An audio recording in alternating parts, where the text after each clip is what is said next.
شروع کرتا ہوں اللہ تعالیٰ کے نام سے جو بڑا مہربان نہایت رحم والا ہے۔ حضرت عمر رضی اللہ تعالیٰ عنہ کہتے ہیں کہ میں نے رسول اللہ صلی اللہ علیہ وآلہ وسلم کو فرماتے ہوئے سنا، اگر تم اللہ تعالیٰ پر ایسے ہی توکل بھروسہ کرو جیسا کہ اس پر توکل بھروسہ کرنے کا حق ہے تو وہ تم کو ایسے رزق دے گا جیسے پرندوں کو دیتا ہے۔ وہ صبح میں خالی پیٹ نکلتے ہیں اور شام کو پیٹ بھر کر لوٹتے ہیں۔ حضرت جابر رضی اللہ تعالیٰ عنہ کہتے ہیں کہ انہوں نے رسول اللہ صلی اللہ علیہ وآلہ وسلم کو فرماتے ہوئے سنا، تم میں سے کسی کو موت نہ آئے مگر اس حال میں کہ وہ اللہ تعالیٰ سے نیک گمان حسن ظن رکھتا ہو۔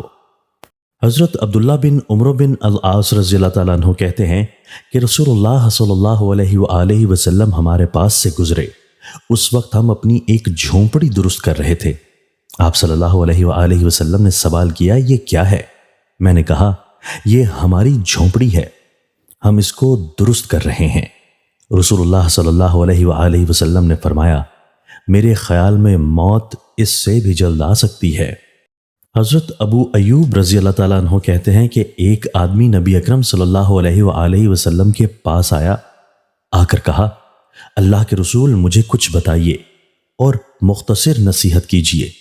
آپ صلی اللہ علیہ وآلہ وسلم نے فرمایا، جب تم نماز کے لیے کھڑے ہو تو ایسی نماز پڑھو گویا کہ دنیا سے جا رہے ہو، اور کوئی ایسی بات منہ سے نہ نکالو جس کے لیے آئندہ عذر کرنا پڑے، اور جو کچھ لوگوں کے پاس ہے اس سے پوری طرح مایوس ہو جاؤ۔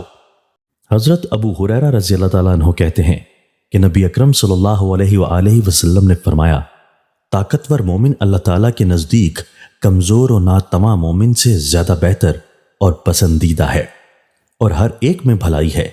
تم اس چیز کی حرص کرو جو تمہیں فائدہ پہنچائے، اور عاجز نہ بنو۔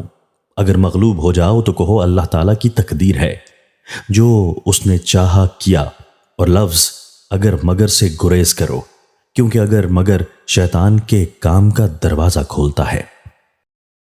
دوستو، اللہ تعالیٰ ہمیں ان احادیث مبارکہ پر عمل کرنے اور اپنی زندگیوں کو سنوارنے کی توفیق عطا فرمائے۔